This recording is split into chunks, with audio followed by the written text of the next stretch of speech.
The majority of Riverside's historic and cultural landmarks reside in Ward 1. How do we balance cultural and historic preservation with the explosion of development happening in the downtown, as well as protect its unique character? Historic preservation is my area of expertise. I serve on the Cultural Heritage Board for the City of Riverside, representing in a citywide seat the many residents of our city to be the voice for preservation in our city, to ensure our cultural and historical landmarks are protected. But also with that, we have to realize that we are a city that is growing and changing, and we have to continue to move forward. But it is done in a way that is responsible. One of the key pieces of my platform speaks to responsible development. I root a lot of this in the new urbanism form of city planning, where we focus on the city core, preserving the unique assets that we have, like our various historic and cultural landmarks and points of interest, preserving that while also developing and changing to meet the needs of a growing population. And that can be done when you have a council that is minded in historic preservation, that is aware of the value in historic preservation, when it raises property values, when it generates tourism, when it brings more people to our downtown spending money and generating tax revenue. But I also look at it from a matter of principle.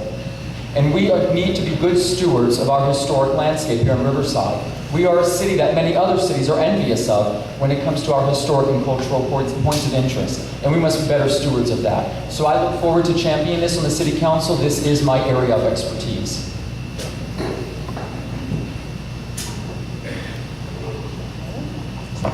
The question was balancing culture and history with new development, and I don't see them as separate. I see what's new and what has come before, both as telling important pieces of our story.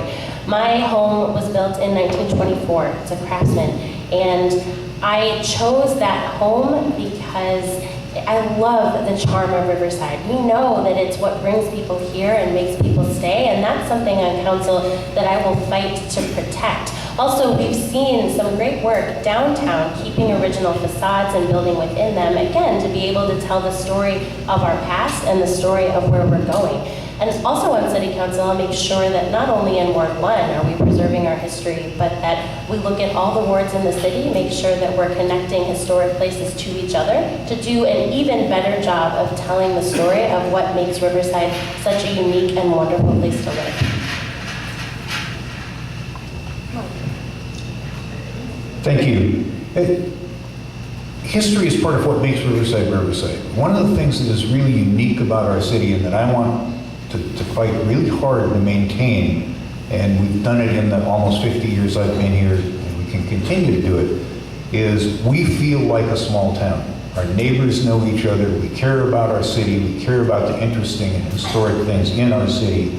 We have some really good examples in Ward 1 of things the city has done well in the way of historic preservation, and some really bad ones.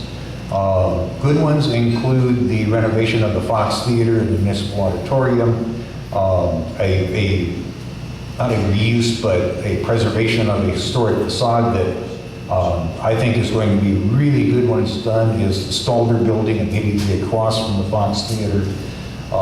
Ones that we did very poorly include the Presbytery Building, which was taken down and it never should have been. That was not part of the original agreement.